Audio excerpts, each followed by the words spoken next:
billahi minasyaitonir rajim. Bismillahirrahmanirrahim.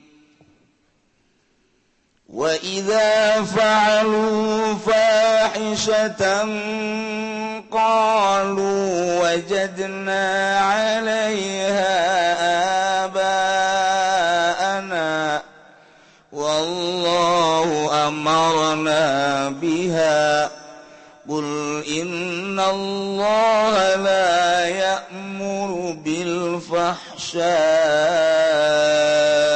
ataquluna 'ala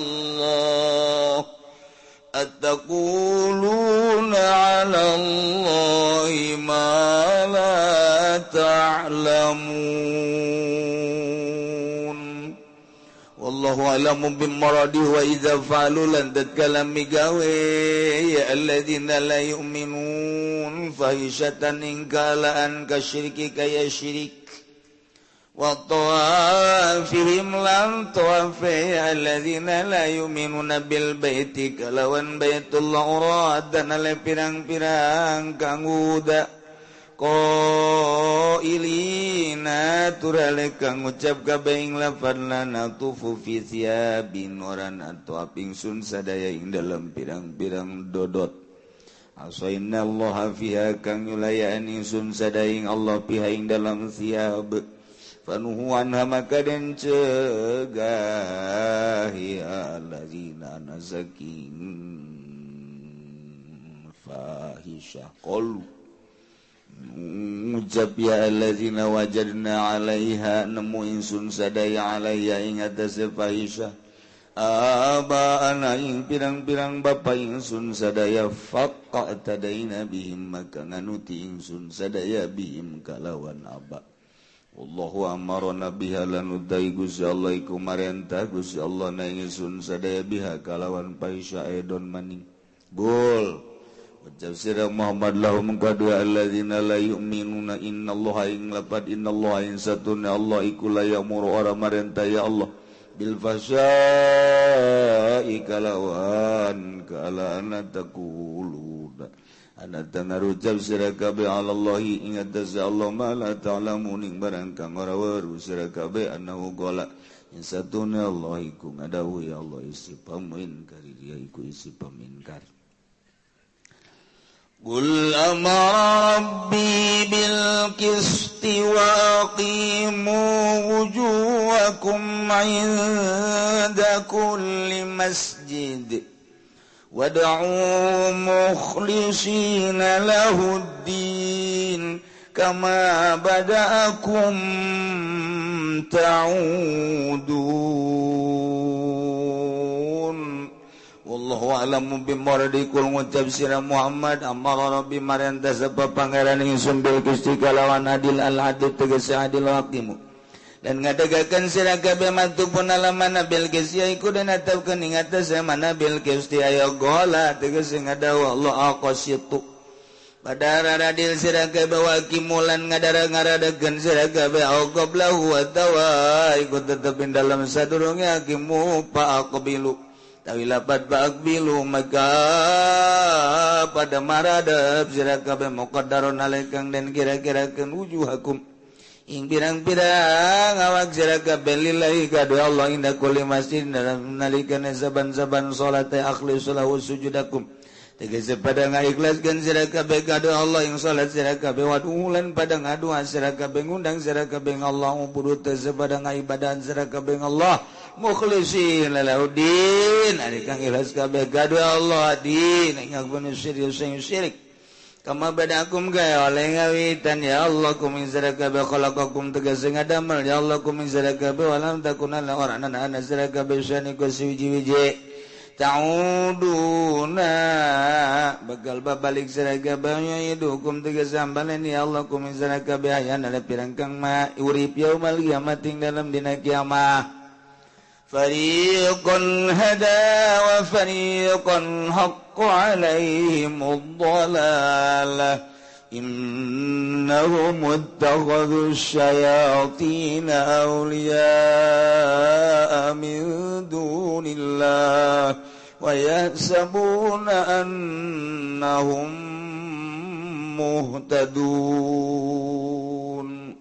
Allah lam bimoradi parikoni ngasapan tamingkun kang tetap zarikin zirat gambaran jadi hal ada kang mudukeun ya Allah ing parikwa parikonan insa pantako nah ta'ala mingat dazif parikona ba'dalalatu sasar innahum satune parikoni taqadhiku anda dadakan dia parikona syaitan yang pirang-pirang syaitan aulia yang pirang kakasih min dunillahi saking salian Allah gairi sakit tegese salian Allah sabunalan padanya rangkaya parikon kabeh annahum satune parikon muhtaduna iku kang oleh pituduh kabeh.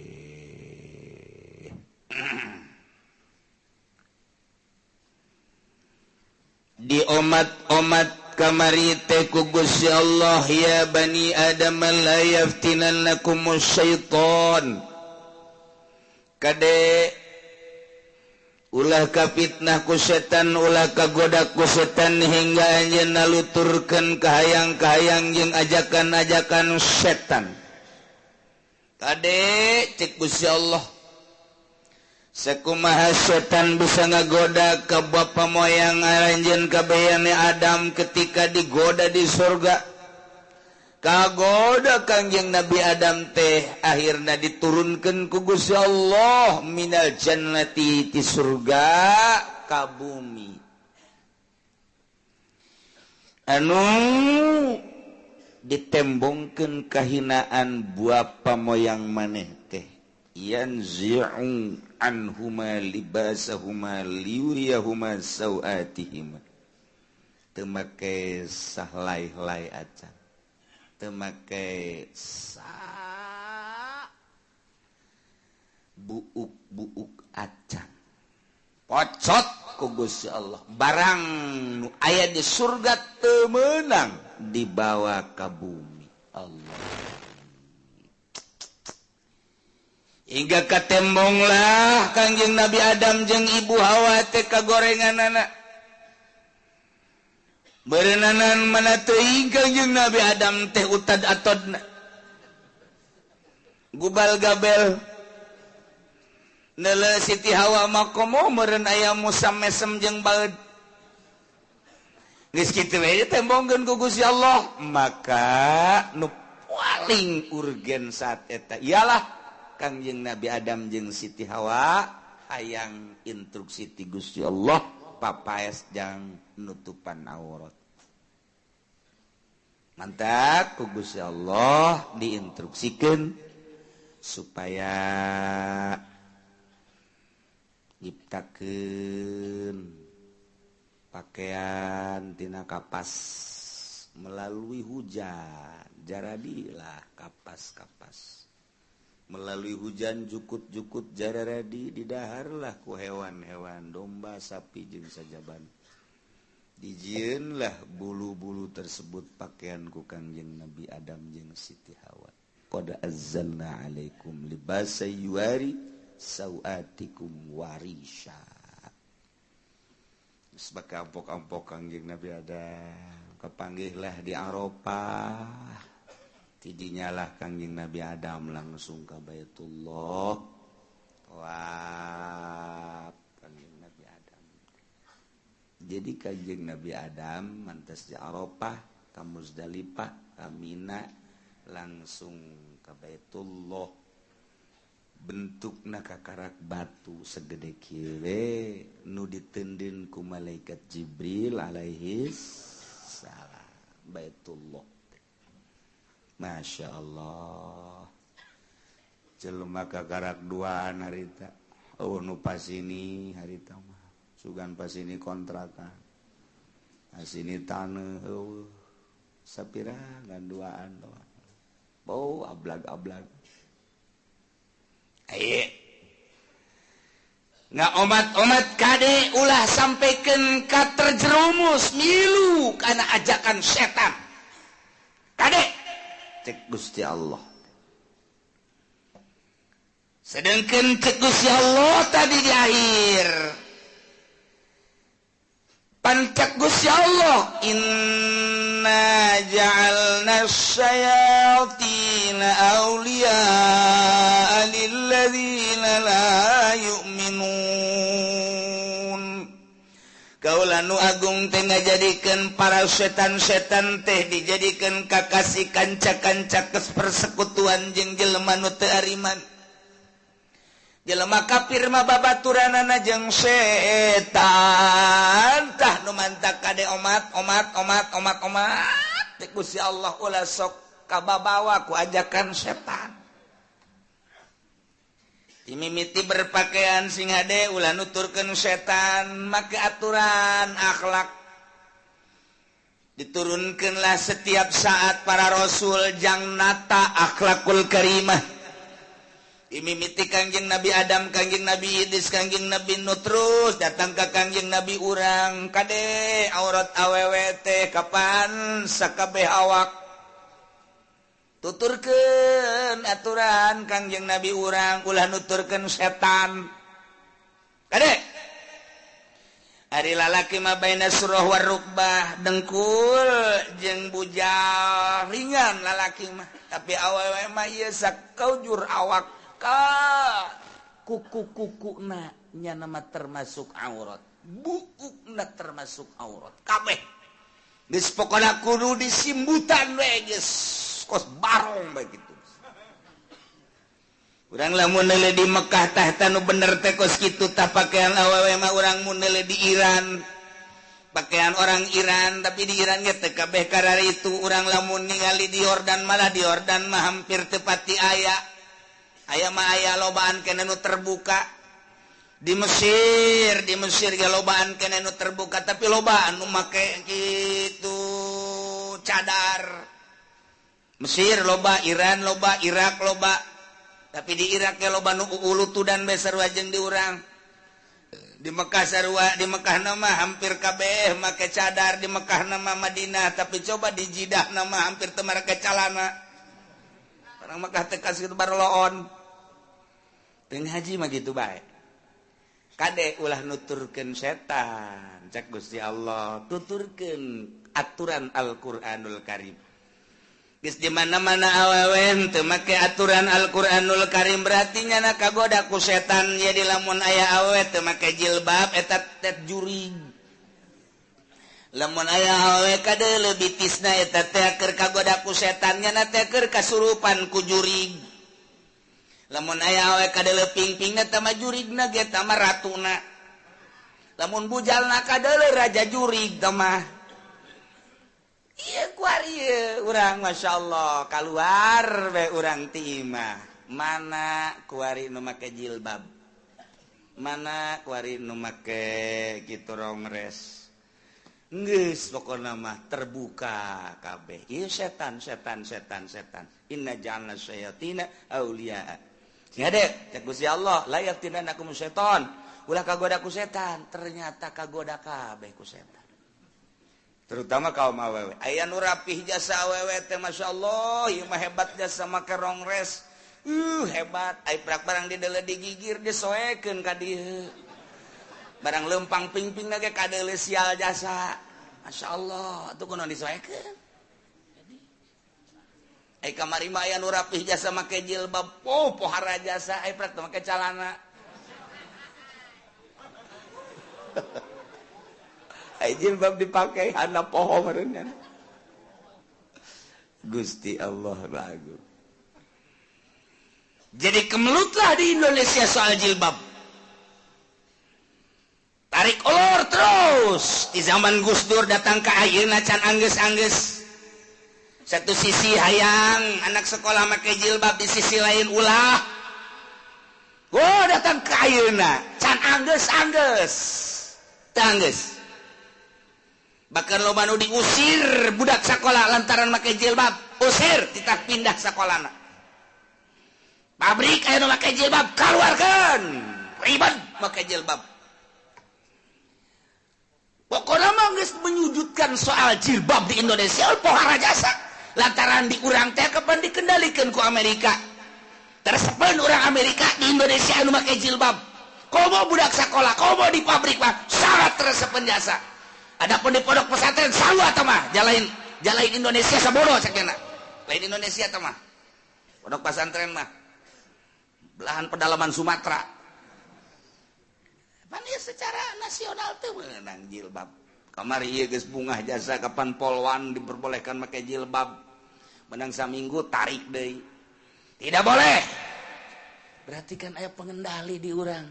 Nah, eta keur carita tarik ulur seperti kos kitu teh, tapi gerakan Allah mah hese. Kumaha gerakan Allah? Tanpa dipandu ku pemerintah jelema make jilbab sorangan. Sanajan teu make calana. Jilbab dipake bae. Bloon jasa. Ka Nyiroro Kidul make jilbab. Sanu bandu ieu. Pemerintah mah jangan ulah sakola tapi tetep bae make jilbab bae. Karyawan loba nu make jilbab bae. Komo ka pasar dan lain sebagainya hatta bobogohan make jilbab. Masya Allah. Sanu mandu hese diulah make jilbab tetep. Okos zarah. Ketika Muhammadiyah ngaharamkeun jeung ngamusrikeun zarah. Persis ngaharamkeun jeung ngamusrikeun zarah. PKS ngaharamkeun jeung ngamusrikeun zarah. Haram, musyrik. Bejana ISIS teh bakal ngabongkaran kitu makam-makam haram, musyrik. Budak leutik nang saha mandu zararah. Orok zarah orok. Orok zarah orok. Wabeh jarara, kawali sanga hese teu bisa ditahan. Ieu mah eueuh nu ditahan halayang sorangan. Datang ka Amin Rais pegeleun. Ya cak Amin Rais teh diulah-ulah di musik-musik endahan pohara. Aju di lingkungan makom Nagatu nyarieun non losmen dan lain sebagainya. Wah, rarame. Mata kuari cicing bae nyana. Mun ditanya gimana itu cara sebodoh. Emang kenapa? Capek gua. Gerak Allah hese. Asal geus gerak Allah hese naon ge. Hese. Dumantek di urang teh kan di urang ieu bakal ieu di urang di Indonesia. Di Indonesia teh ieu nu paling dikhawatirkeun ieu wahabinisasi. Jeung kitu syiahinisasi. Kumaha sih aing ngomong eta? Aing nurutan nu hebat padahal teu becus. Iya untuk mewahabikan jeung mensyiahkan teh ya engke bakalna ieu dibere beasiswa baik di Indonesia maupun dikirim ke Iran atau ke Saudi Arabia. Nu dimaksud kumaha ieu 10 tahun ke depan supaya Indonesia benar-benar jadi Wahabi ulah aya Sunni. Sebab nu ngahalangan ieu kabeh adalah Sunni. Ngahalangan gerakan-gerakan politik, gerakan ekonomi dan lain sebagainya. Nu jadi penghalang teh Sunni. Mada carana bae kuari mah wahabikeun, syahkeun. Eta mah kan geus aya digenggeman Amerika. Mulai Kiai Jawa Timur, Jawa Tengah marudah. Bagaimana ini untuk mengantisipasinya? Musyawarahnya ada di ditu. Jawa Timur, Jawa Tengah, anu tinggalin hanya Jawa Barat jeung Banten. Tinggalin cenah mah. Teu pernah aya musyawarah. Jawa Timur mah geus musyawarah bagaimana untuk mengantisipasi. Jawa Tengah geus musyawarah bagaimana untuk mengantisipasi. Tapi Jawa Barat jeung Banten mah sana. Aya organisasi di Banten aya. Aya tokoh aya. Kunaon teu udah atuh di situ bae Banten mah. Mun golok mah bener. Geus diasah bae ti kuari ge. Jang naon mencit korban. Beda karakter geus kos kitu bae. Ai disebut tinggalin bung Banten mah. Ai maju henteu deui Banten mah geus kos kieu bae. Kos kitu Banten mah, Jawa Barat teu. Batur mah geus menghasilkan gerakan kan Jawa Timur untuk mengantisipasi ini, Jawa Tengah kayak gini, akur ke para tokoh baik kiai maupun politisi. Coba bagaimana kita baik di organisasi maupun antar pesantren geus ngadu tek. Oh ya Jawa Barat jeung Banten ente datanglah. Bagaimana Pak Kiai Kakulai? Bagaimana lagi untuk mengantisipasi itu? Iya. Cekulat atau bagaimana ya? Tidak, menurut Pak Kiai bagaimana? Saya sih nggak punya pendapat. Nah, terus bagaimana kalau nanti udah terjadi? Kan orang tuh bisa kumaha Allah kan tuh bisa. Kita kan lain jawaban tuh. Nyana lah mengharapkan lain umur kurang dijawab bagaimana Allah saja tuh nyana pas gitu mah tuh lain rasional ngaran. Dan kukula dijawab gitu baik. Sudah berapa tahun Muhammadiyah bergerak untuk memuhammadiyahkan bangsa Indonesia? Sudah berapa tahun dan bukan tidak dimodali. Itu yang namanya persib. Untuk mengpersibkan Indonesia. Kucuran dana dari Saudi Arabia melalui LC. Keluaran dari Madinah dan Misro. Kurang bagaimana, tetapi tetap aja karakter bangsa Indonesia, Jawa Timur, Jawa Tengah, dan Jawa Barat, Banten, tetap karakternya tidak bisa berubah. Geus kebal jasa kan Muhammadiyah teh aya dikirim, jangan wahabikeun, tetep bae. Kita ulah kunut, nahan laluhur ya sapan kunut.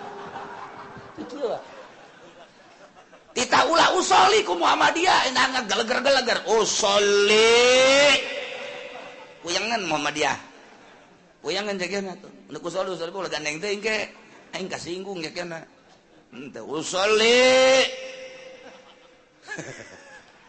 komo guru kula di Banjar mangaran almarhum majengan mumu gandengnya segan mah usoli fardhu zuhri usoli cak anak mapatas berangkat budak usolli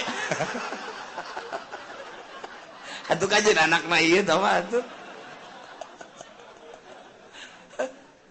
oh mantep jasa guys hese dek dirobah teh ya jarang nu jadi Muhammadiyah jarang aya jadi walah malah Muhammadiyah jadi NU atau jadi Sunni kuari dek coba-coba emang tadi 50 jil modalan teteh sabarahat miliar atau triliun Nurholis Majid geus dikirim ka dieu ulil absor ulil albab jeung uli-uli jeung sajana eta apa dikirim endeg ngaliberalkeun datang ka dieu urang jadi tontonan doang cara gue bingung Amerika ge di Indonesia kumaha cek cenah ieu dikirim tokoh anu luar biasa Nurholis Majid mah teu kira-kira kapan eta mah boga mitohana ge teu bapana itu Mustafa Bisri lain lalagan bentah mah pohara jasa 50 jil turun ke Indonesia jadi tontonan Muhammadiyah ieu diurang lain saya tikeun Muhammadiyah lain eueuh di ditu di kesempatan ka ditu naon karah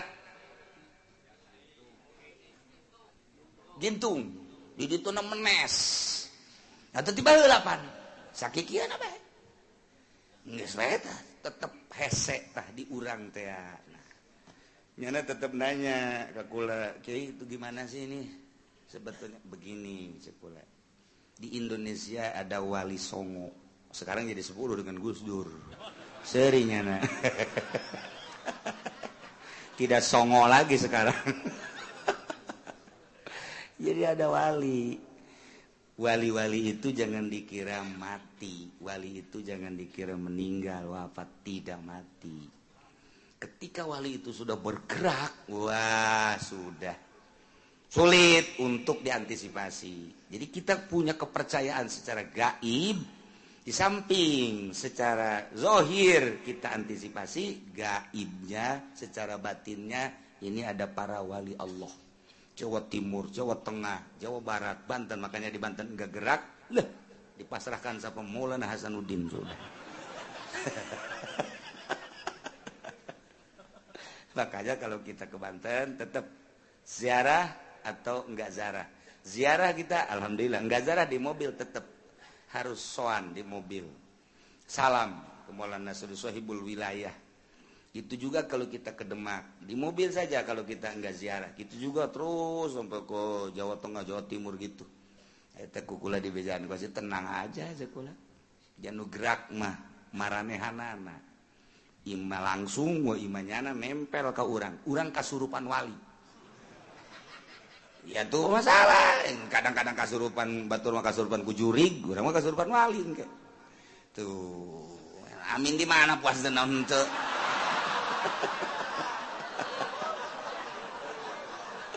Aduh, Masya Allah.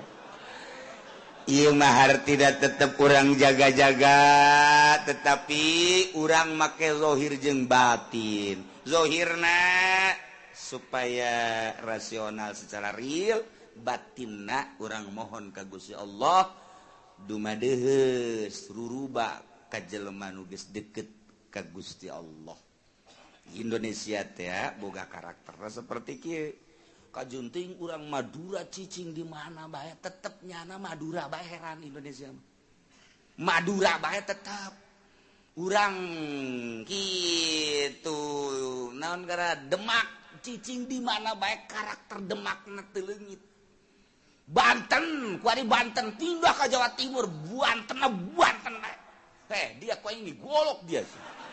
Kitu bae tah urang Banten mah. Padahal mah nyaho bener nyaho teu. Nyau gagah jalan tegas kis-kis coba ya teman. Ya Banten dah. Ya, urang karakter di urang terus karena itu bae. Teu daek robah.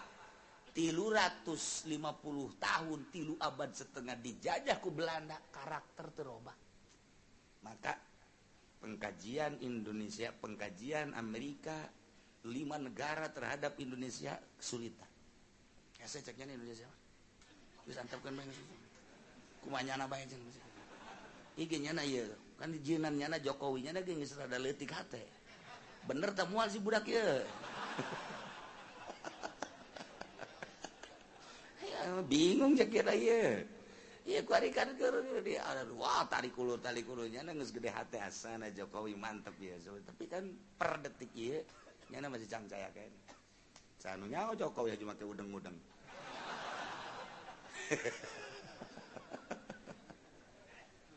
Jangan percaya, aduh Gusti, asa Indonesia. Kuari gika daya langkah-langkah baru numantak ditarik kembali ke DPR, urang mah teu nyaho. Ah, ieu tah untuk mengantisipasi dan lain sebagainya. Urang mah teu nyaho rahasia negara eta mah, tarik kembali. Lantaran wah ini. Wah, gitu. Dah, pokoknya tenang aja. Beres dah.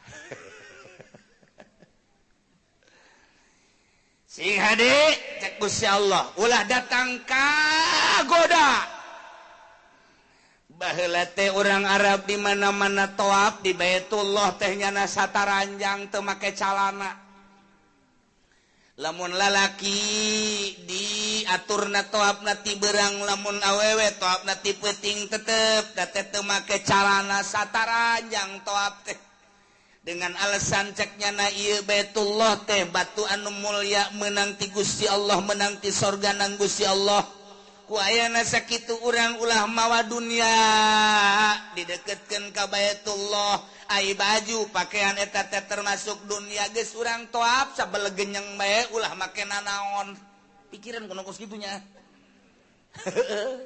baju mah dunia cakina samping dunia dan lain sebagainya geus ieu mah batu teh kapan batu anu mulya geus ulah dihijikeun nu mulya jeung anu hina ulah make pakaian sataranjang maka lalaki mah ti beurang di mana toab teh mun awewe ti peuting toabna teu barake calana teu barake cangcut aja.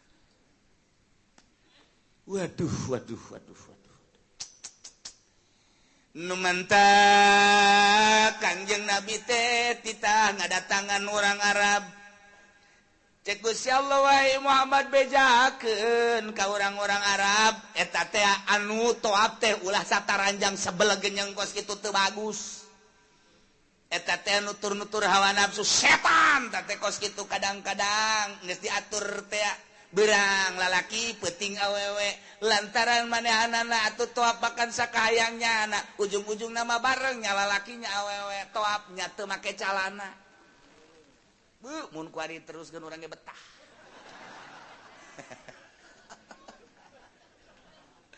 betah teh lantaran kuari mah kapan rapet jasa lamun toab teu make calana misalna ieu misal nya rapet jasa asal ulah urang takroni bae nu deukeut urangna ulah negro gitu. Tapi tetep bae urang sataranjang jeung nu hideung mah amper teu naek. Aduh. Iyalah. Ketika digenggerekeun ku Kangjeng Nabi titah ulah sataranjang hiji.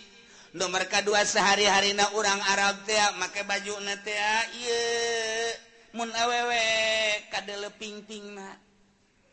Mun lalaki sakahayang baheula teh kos kitu pakaian urang Arab teh. Lamun lawewe teh make kitu baju dibelah dadana kadele ngagayot. Masya Allah. Meureun kuarimun urang nyiptakeun urang Arab baheula tah waktu memeh turun ayat ieu tarolah urang nyiptakeun neuleum model di Hollywood. Emang Hollywood di mana Kiai? Cikupa. Di Citra tah kabelah ditu Hollywood.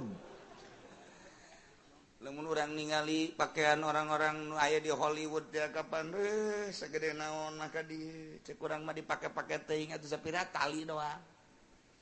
Sapira tali doang di dieu di handap tali di luhur tali doang. Masya Allah, masya Allah.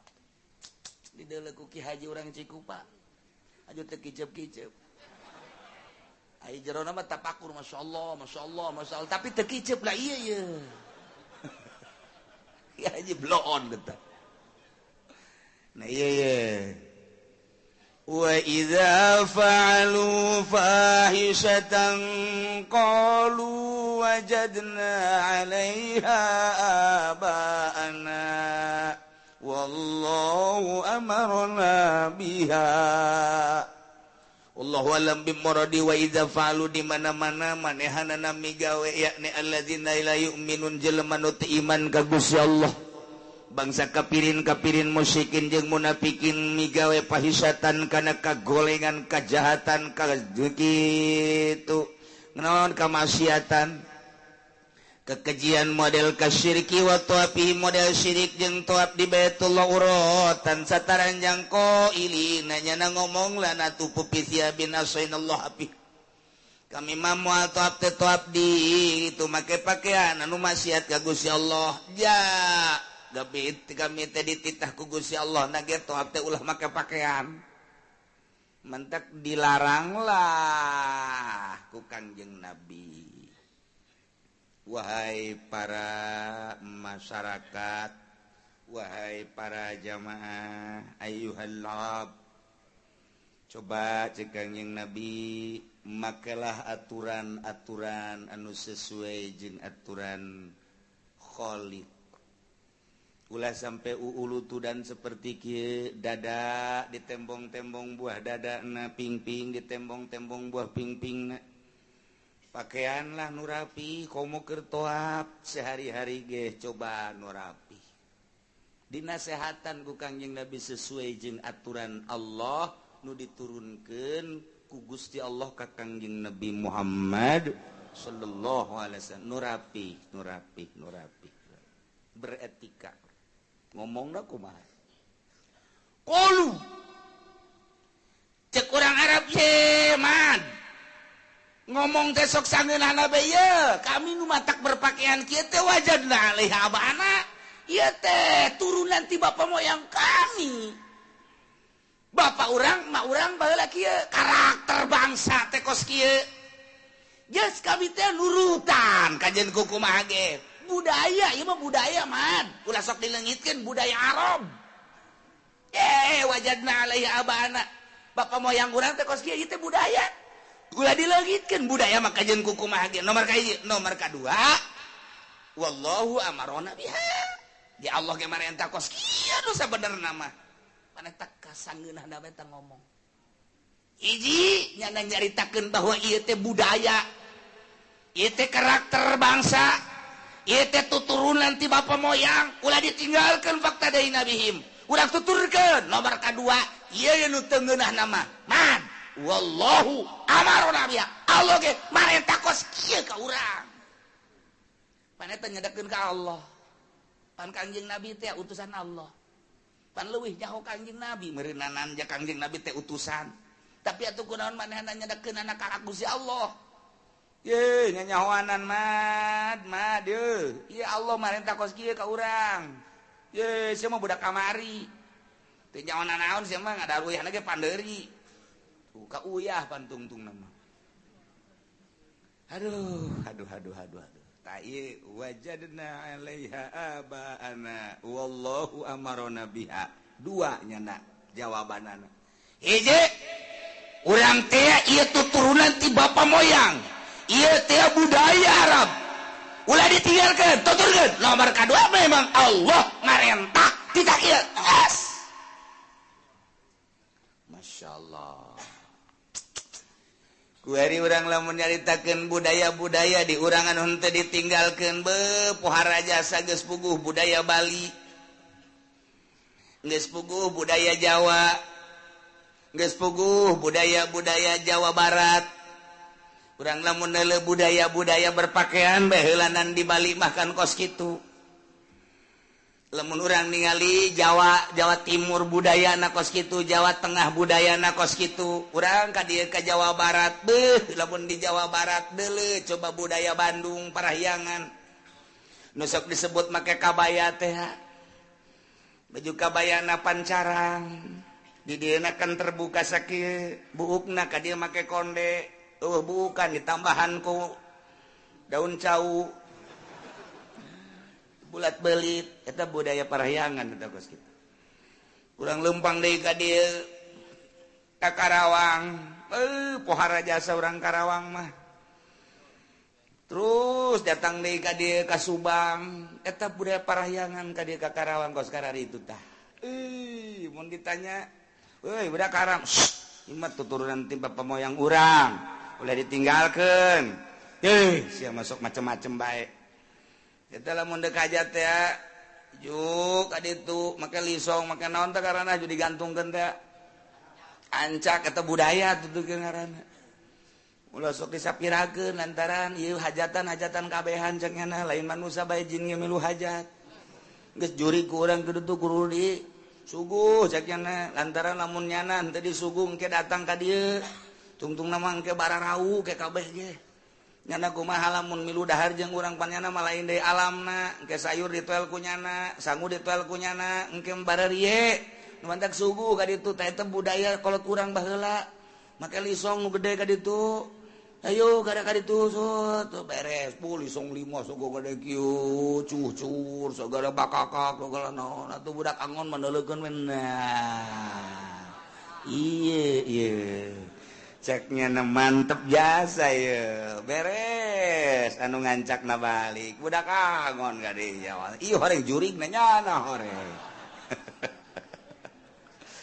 teh baheula mah kos kitu lamun deuk hujan sing ade mana cek teh budak botol urang ayun-ayun botol ayun ambing nih keur naon ieu keur ngasuh dah botol si diasuh di ayun-ayun sampai ulah hujan di botol mah pantil aku hujanan saat ini dadan guludug terus bae terus sempak dibalangkeun terus ka kenteng eta budaya eta ya Allah lantaran guludug terus bae sarajan geus ayun-ayun ge nyana neangan halu kuari mah mau godean tadi mah botol kali mah halu panjang jasa begitu ditanya nu nanyana ditutugeun bae wah aing pugu ieu beusi kahujanan siap teu nyatanya ka aing budaya urang teh kos gara itu Masya Allah dileungit-leungitkeun ku kiai lalaunan ulah cukup ku babacaan bae ulah make jeung sugah-suguh kitu lantaran eta teh mubazir ya geus teu kudu nah kuari mah ku babacaan bae geus lamun hajat supaya ulah aya jurig datang ka imah maca sholawat 4444 cak nu boga ieu mah puyeng aing mah deuk hajat kita baca sholawat sakumaha deuk jadi wali ya budaya tah idza fa'alu fahisatan qalu wajadna 'alaiha abana ibat tuturunan ti bapa moyang bari ari Allah ge jam marentah ge gol Muhammad bejakeun innallaha la ya'muru bil fahsya sanyana Gusti Allah teu marentahkeun kana kapasan kana kazaliman kana kemunkaratan kana dora kamaksiat kekejian teu Allah mah teu marentahkeun model kos kitu nomor kahiji nomor kadua eta nyedekeun ka Gusti Allah atakuluna 'alallahi ma la ta'lamun apakah maneh ngaromong ka Gusti Allah kana naon maneh teu nyaho maneh nyedekeun ka Gusti Allah sangeunahna abang sungut teu letahan letah teu tulangan sangeunahna bae pajar Allah nu marentah atakuluna apakah maneh ngaromong 'alallahi ka Allah ma la ta'lamun kana omongan nu maneh teu nyaho nyedekeun ka Gusti Allah pajar Allah marentah kos kitu taya hamzah istifham inkar teu Allah mah teu marentah model kos kitu kul bejakeun Muhammad ka anjeunna amara rabbi bil qisti Allah marentah pangeran kaula marentah kalawan jujur kalawan adil hiji wa aqimu jeung maneh kudu ngararadegkeun diri maneh wujuhakum menuju masjid atawa menghadap ka Baitullah inda kulli masjidin dina nalika setiap salat wada'u mukhlishina lahuddin ibadahanlah Gusti Allah dengan ikhlas saikhlas-ikhlasna tilu bejakeun Muhammad hiji amara rabbi bil qisti lamun urang neuleuh dina ayat lain qisti teh di ditu dina caritaan syahidallahu annahu la ilaha illa huwal malaikah nah kadituna bil qisti teh bahasa tauhid la ilaha illallah aqimu wujuhakum tangtungkeun ajegkeun awak anjeun wujuh teh beungeut tapi nu dimaksud awak majaz mursal min itlaqil juz wa iradatil kull inda kulli masjidin masjid teh tempat nu dimaksudna mah salat jadi min itlaqil mahal wa iradatil hal lempeng nama Muhammad bejakeun ka urang-urang Arab khususna umumna ka sakuliahing manusia amara rabbi bil qisti pamarentah rabbi pangeran kaula titah nauhidkeun ka Gusti Allah dengan sajujur-jujurna dengan bahasa la ilaha illallah teu aya pangeran wajib disembah kecuali Allah hiji ketika geus maca kalimatun thayyibah iman ka Gusti Allah di jerona aya parentah salat wa aqimu wujuhakum lempengkeun awak tangtungkeun awak badapkeun ka Baitullah salat inda kulli masjidin dina nalika salat nomor katilu wad'u ibadahan Gusti Allah mukhlishina lahud ikhlas ulah aya kasisi kagigir ulah aya muatan-muatan ngaji ikhlas salat ikhlas zikir carita salat silaturahim ikhlas dan lain sebagainya kudu ikhlas ieu mah keur salat mukhlishina lahuddi yakin kama bada'akum ta'udun sakumaha mana diciptakeun ku Gusti Allah tatadina walam takunu sayan teu aya urang kabehan eueuh aranjeun kabehan wahai urang Arab teu aya ku Allah diciptakeun aya haji hirup sanggeus sahirup diurus ku Gusti Allah ta'udun kepae bakal dibalikeun deui ku Gusti Allah hirup deui gampangeun Allah dek kahirupeun boro-boro anu geus aya kemudian dihirupkeun deui cacak-cacak nu tatadina urang diayakeun dihirupan Allah maha kawasa komo ieu mah geus aya pae dihirupan deui babarieun jasa Gusti Allah mah nu mantak engke begitu dibalikeun ku Gusti Allah jaga di yaumul kiamat teh bakal kanyahoan manusia teh aya dua bagian fariqun hada wa fariqun haqqa alaihimud dhalalah sabagian aya anu menang pituduh yakni anu iman ka Gusti Allah iman ka Kangjeng Rasulullah didinya bakal ditendenan bendera mukminin di bawah bendera Kangjeng Nabi urang Kangjeng Nabi Muhammad sallallahu alaihi wasallam fariqan hada. Nomor kedua wa fariqun haqqu alaihi dhalalah, sebagian deui anu nyata-nyata kasasaranana yakni dhalalah teu iman ka Gusti Allah di bawah bendera para kafirin, bendera Firaun, bendera Namrud, bendera Abu Jahal bakal berkibar ke di ditu, termasuk bangsa bendera-bendera moal dicaritakeun nu koneng aya nu beureum aya. Ieu nu mantap kajen teuing kumaha ge tetep horenganan geus diciptakeun ku Gusti Allah seperti eta.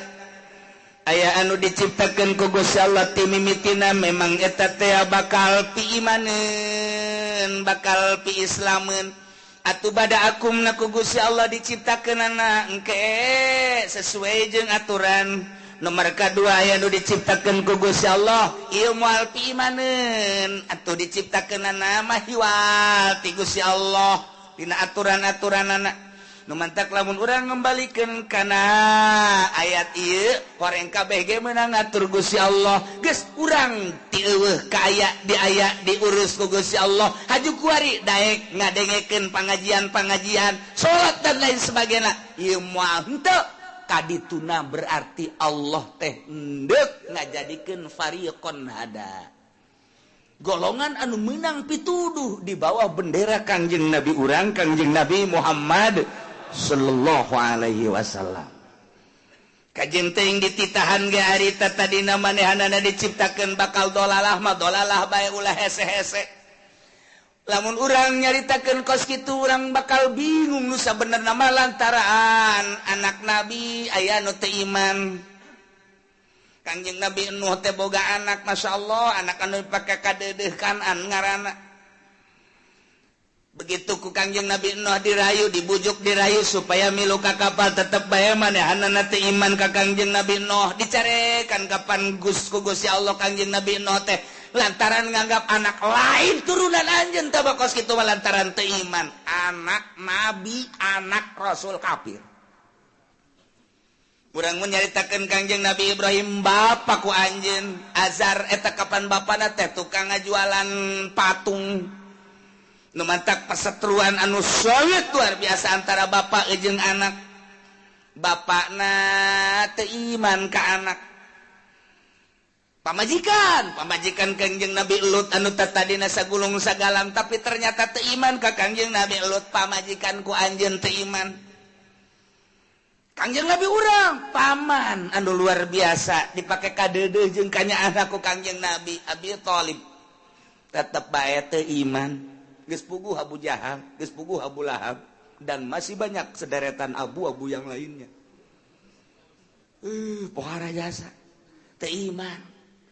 Nu mantap kula kaget lamun itu bapa nama cenah kiai pan anak kakara kiai.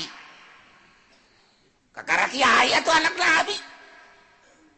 Kuna non cenah boe teh nyeleu bapa nama cenah luhungnya tapi anak nama tukang judi kos. Ya, ulah loba omong. Geus kitu diciptakeun anak ku Gusti Allah. Masyaallah. Inggis ieu urang lamun digali kos kieu bae. Penciptaan Gusti Allah. Ieu adalah hak Gusti Allah. Kumaha Gusti Allah bae. Masyaallah.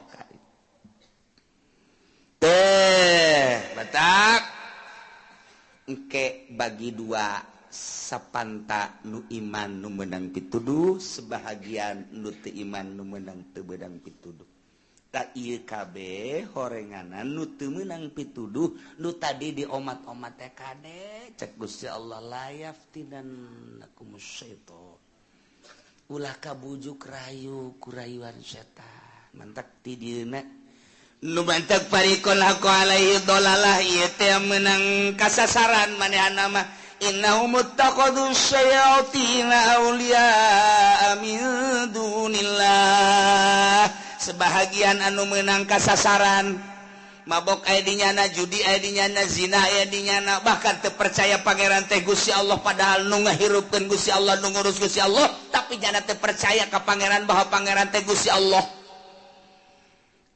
kan normal nya herannya urang mah heran ka Josbus padahal manjana teh kapan diciptakeun ku Gusti Allah tapi nyana teh iman ka Gusti Allah heran nu dianggap kamari ieu sugan teh si Obama bakal iman tapi ternyata orang melanjutkan laku lampah Josbus Bill Clinton datang ke urang sugan teh mah bakal iman horenganan kos kitu padahal mah ciptaan Allah tapi nyana kafir tapi si Junaid mah urang lembur teu nyaho ka ler kidul ka Hollywood teu nyaho ka Citra teu nyaho beuh kopeahna ge teu ganti-ganti geus beureup ka masjid deui menyaho ka pangeran mun ditanya Junaid ka mana masjid nek naon teh salat nyembah ka ka pangeran sia titaku saat nyembah aing menyaho bae ngaji sugan titaku masih main ge ngaji lain sia ibadah ka Allah menang tasa ngaji mantak ke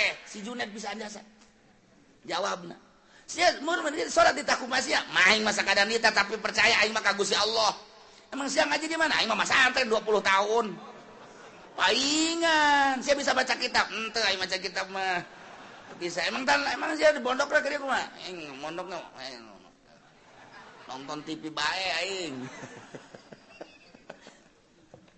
tapi teger batin lah tuh iya urang bae Namrud nyana nyahueun pangeran teh Allah Firaun mah tadi nama nyahueun jasa malah pangeran teh Firaun ngan kabelah dina takabur aja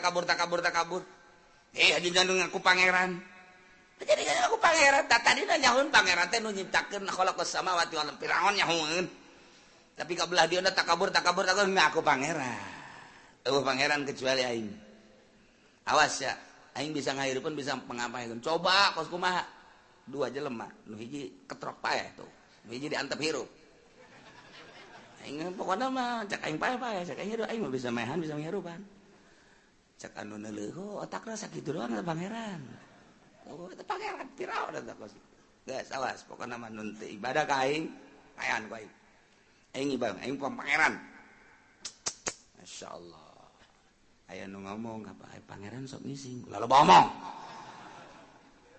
besi ditanyakeun doang ai pangeran keur kumaha tuh keur ka WC urang boga pangeran ngising teresepannya tapi kan Firaun ngising Namrud ngising nya pangeran ngising tapi tetep aja aku pangeran Masya Allah innahum muttakhadus syayatin nu bantak nyana ieu sasar lantaran nyana berkoalisi jeung setan jeung setan ittaqadus syayatin musyawarah nyana jeung setan dipilih bendera koneng ya berem ya mana deui tuh cak sia teh bata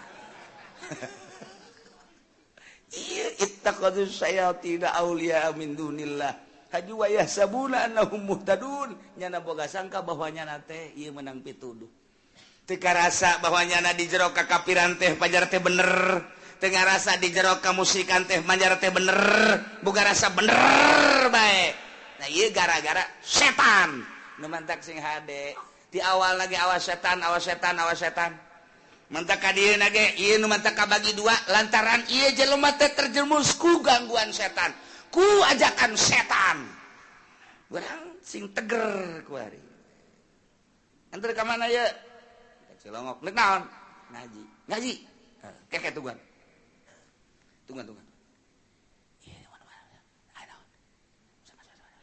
oh kata tungguan lain makanya make samping kan gantilah celana ke celana ayo guys cak bawa depan cenah gaji engke ieu aya perlu saya sagede atuh syaitonir rajim setan lo bisa bae eta ya Allah dek gaji tengah jalan aya nu ngajak ka Karang Bolong milu budak teu kira-kira dek gaji aya nu ngajak bisnis milu kadanan ku kieu mah aing ieu sapopoe dagang bae dek dieureunkeun ku aing sakedeung sejenak aing ti isuk datang ka dohor jang ka akhirat ceuli aing dek dieusian ku ayat-ayat suci Al-Qur'anul Karim mata aing dek dieusian ku ayat-ayat suci Al-Qur'anul Karim hate aing dek Eusian ku ayat-ayat suci Al-Qur'an aja. Ieu teh ti Senin, Salasa, Rebo, Kamis, Jumat, Sabtu terus bae. Deusian ku dunia bae dikunci ku aing sia toko. Geus. Pokona mah datang kantor aing ngaji. Tak kadanan ku kitu. Jelema modal salat teh modal salat, ulah haju HP di bawah.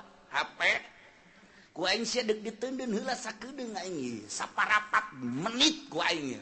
Parapat jam leutik teh saparapat menit mah. Saparapat jam aing pepegatan jeung sia ulah sok neng-nong sia heula. Diteundeun ku urang di imah ulah dibawa ka masjid. Ulah ieu teh teu kuateun ka masjid bae kudu HP dibawa. Diteundeun di hareup. Allahu akbar. Deuk eureun ieu haram. Ai teu eureun neng-nong. Barang dideuleu remote-na etana dangdut goyang. Lain Allahu akbar kabiro enak itu. Kan teu bisa tak kos kitu tah. HP ku aing digeuteun lah sia tah 4 jam, setengah jam. Geus, pepegatan heula.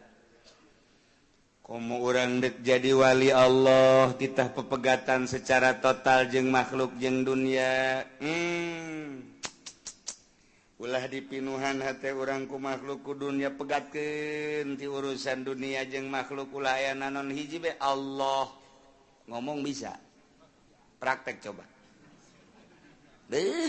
Asa jasa. Nu mantap fikih mah ku urang teh bisa diperdebatkeun usul fikih, bisa diperdebatkeun politik, bisa diperdebatkeun ekonomi, bisa diperdebatkeun budaya, bisa didiskusikeun dan lain sebagainya. Hiji ilmu tasawuf anu jelema suluk geus boga rasa moal bisa didebatkeun. Hese. Sebab naon? Perasaan geus pindah. Asa deket jeung Gusti Allah moal bisa didebatkeun, moal bisa didiskusikeun. Hanya perasaan jeung Gusti Allah, asa ngadenge, asa didengekeun ku Gusti Allah. Asa dideuleukeun ku Gusti Allah, asa neuleuk ka Gusti Allah, keindahan anu hese nyaritakeunana. Beungeunahkeun biasa. Pokona mah deuk beurang deuk peuting teh terasa aya Gusti Allah teh. Mun nyaritakeun terasa aya teh kapan perasaan teh. Wa nahnu aqrabu ilaihi min hablil warid. Allah teh leuwih deukeut tibatan tulang tibatan urat ganggerong. Eta teh lain carita tapi na karasa nu mantak teu bisa didebatkeun. Mantak hikam nyaritakeun teh eta teh nyaritakeun rasa jeung berbagai-bagai kitab-kitab sufi. Mantak beda-beda caritaan sufi mah lantaran manehanana teh keur aya dina sama Allah karasana, keur aya dina ilmu Allah karasana, keur aya dina korbu Allah karasana dan lain sebagainya. Engke ahli sufi jeung ahli sufi ngobrol padahal sarua pada jadi wali Allah ngan nyana teu bisa ngungkapkeun. Sebab naon perasaan beda-beda ngan aku rasa deukeut da jeung Gusti Allah. Naon eta? Eueuh makhluk kan di jero Allah, di jero hate. Eueuh makhluk, eueuh dunia. Urang cicing di dunia tapi urang teu berpikir kana dunia. Urang cicing jeung manusia tapi urang henteu boga pikiran jeung manusia jeung Allah kakarat.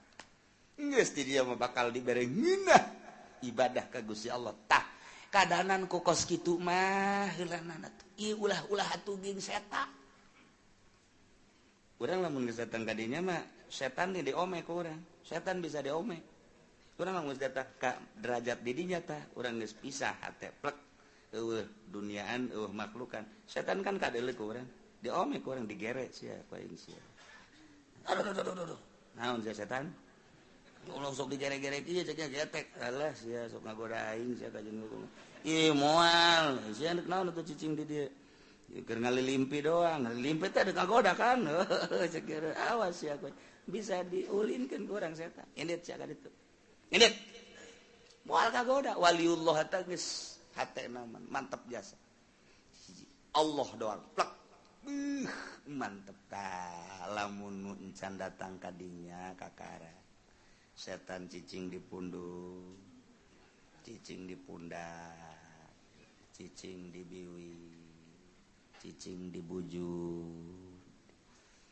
Lamun awewe malolobana cicingna tadi dia tadi bool. Jeung disusu. Jadi lamun awewe leumpang teh sanajan eueuh susuan kaduna gede bae. Eta setan. Eta setan. Susuna gede amatnya. Cek setan. Haji Junaid panjenengan teu ngagemblok teh naon leumpang tapi kaduluna waduh epok cendol. Parah. Tah eta setan teh kos kitu. Ya Allah, ya Rabbina, iya sih hade bisikan-bisikan setan. Sing hade urang moal kebeli hirup, mantak kayak ieu mantaknya na aya fariqan haqqa alaihi dhalal innahum ittakhadhu syayatina awliya min dunillah. Nyana ngajadikeun setan sebagai kekasih, sebagai sekutu, sebagai babaturan, nyana berkoalisi lah jeung setan sehingga nyana ieu bisikan-bisikan setanna per detik per menit kumaha cak setan bae. Lamun waliullah mah kumaha cak Allah ilham ngaranna ke dek naon nunggu ilham ti Gusti Allah, dek naon nunggu ilham ti Gusti Allah. Langsung komunikasi waliullah mah jeung Gusti Allah. Ainya nama langsung komunikasina jeung syaitonir rajim. Jeung setan-setan ta ieu sing hade sakumaha ti awal geus dicaritakeun setan. Na ieu ulah kagoda ku setan sakumaha bapak moyang anjeun. Ieu geus sing hade ente ulah kagoda ku setan, naudzubillah datang kaluar tina hak, kaluar tina kabenaran yakni datang ka murtad man naudzubillah min dzalik wa min dzalik. Jaga baik-baik sing hade. Nah, ielah nu pertama baheula Kanjeng Nabi titah ngabebener budaya-budaya Arab. Titah ngabebener karakter-karakter Arab supaya sesuai jeung Al-Qur'anul Karim khususna ka urang Arab, umumna ka urang kabehan. Tinggal urang kuari introspeksi diri hati-hati lalaunan sebab urang hirup kuari ngaler kidul ngetan ngulon dek nungguan ajal doa. Kuari poe Minggu urang poe Sabtu insyaallah lebaran, Minggu na libur. Minggu na libur tah. Minggu libur Minggu, Senin, Selasa, Rabu, Kemis, malam Jumat haul ibu. Malam Jumat nata. Malam Jumat sekali deui lebaran orang Sabtu, poe Minggu na libur. Minggu libur tah. Minggu, Senin, Selasa, Rabu, Kamis, Jumat. Tah malam Jumat eta nu henteu ka mamana, nu henteu boga pagawean, na ieu insyaallah haul ibu di dieu sakumaha biasa. Ya, eta malam Jumat. Mingguna berikutna urang ngaji. Biasa. Wallahu a'lam.